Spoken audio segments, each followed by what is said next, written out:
We've come from Norteño to Playa Verde to do another medical clinic. We've been asked by one of the women here to do a home visit for her daughter. She's pregnant, she's just about spot on 9 months. She's asked us to do an ultrasound to check on the health of the baby and the position.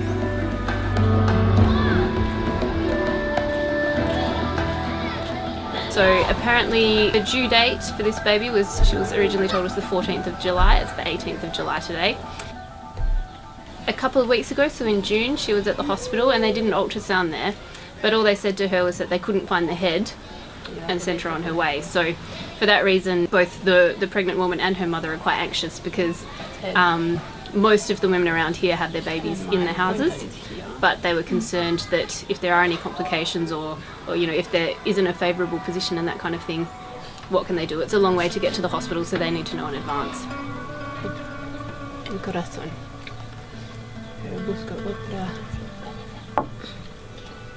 So would you describe it as breech?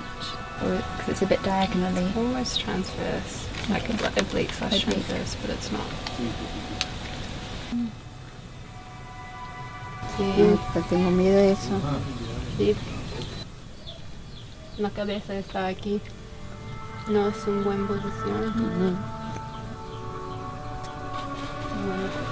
Puedo hablar con el doctor Benjamín, pero yo creo que es más seguro si ella va al hospital. Sí, porque para el parto. Aquí es difícil para sacar si ella viene de noche o de día y cómo yo puedo mover. Exactamente, y si necesita cesárea, cirugía, a veces es necesario cuando la cabeza está arriba. Sí, porque esta primera.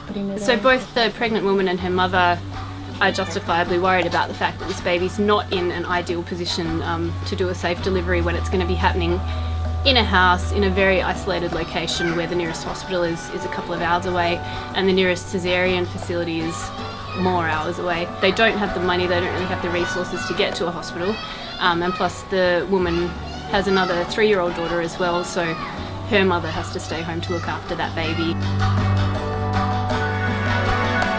I had a chat to Dr. Ben, the boss, and we're trying to come up with a plan to get her out to a hospital as soon as possible because we don't know when she's going to go into labour. If she's at least 38 weeks and she's been told she's full term now, she could go into labour. And I mean, it took me ages to find it because I was looking here and I was like, well, the head's not down, that's worrying, but where is it? And I had to yeah, I'm worried.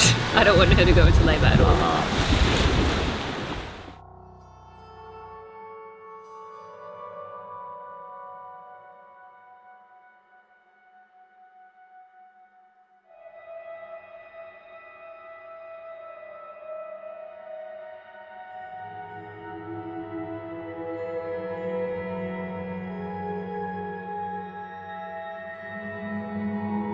Here, in these kind of remote, faraway locations, when to transport is the most difficult question, that the Nobe struggle with, because it's so expensive and so difficult to transport that they're inclined to kind of wait and wait until sometimes it's too late. And the ultrasound allows us to help decide when to transport much, much, much earlier. In this case, early enough to prevent a woman going into labor in breech birth way out here in the middle of the night. It was wonderful to see both her and the baby thriving, especially after a birth which could have gone a very different direction. So the baby's only waking up, like to eat twice during the night and is sleeping. Ah, que suerte. Es como la lotería de bebé.